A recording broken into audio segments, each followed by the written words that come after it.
યોજનાને લઈને કોંગ્રેસ આંકરા પાણીએ છે। મનરેગા યોજનાનું નામ બદલવા મુદ્દે કરશે વિધાનસભાનો ઘેરાવ। શિયાળુ સત્રના પ્રથમ દિવસે કોંગ્રેસ કરશે વિધાનસભાનો ઘેરાવ। મનરેગાને તેના મૂળ સ્વરૂપમાં લાગુ કરવા કોંગ્રેસની માંગ। કોંગ્રેસ ચલાવશે મનરેગા બચાવો અભિયાન। ભાજપને ગાંધીજીના નામથી એલર્જી તેવું અમિત ચાવડાએ કહ્યું। ગાંધીજીના વિચારોને ખત્મ કરવાનો ભાજપનો પ્રયાસ। કોઈપણ રાજ્ય સરકારને વિશ્વાસમાં લીધા વગર આ નિર્ણય લેવાયો। ગુજરાતમાં છેલ્લા વર્ષોમાં મનરેગા હેઠળ ભ્રષ્ટાચારનો પણ કોંગ્રેસનો આરોપ। मनरेगा बचाओ आंदोलन दरमियान लोकोना हक अधिकारनी लड़ाईनी तो बात करीशुं।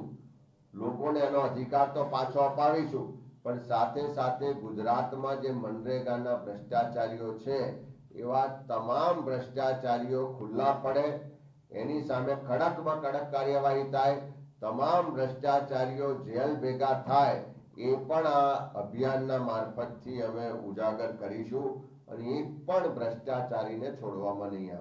25 ફેબ્રુઆરી સુધી કોંગ્રેસ મનરેગા બચાવો અભિયાન ચલાવશે અને જીરામજીનો વિરોધ કરતા વિવિધ કાર્યક્રમો રજૂ કરાશે। કોંગ્રેસનો આક્ષેપ છે કે યોજનાનું નામ જ નહીં, નિયમો પણ બદલવામાં આવ્યા છે, જેનાથી શ્રમિકો અને મહિલાઓને ભારે અન્યાય થશે। કોંગ્રેસે આને ગામડાઓને તોડવાનો પ્રયાસ ગણાવ્યું છે।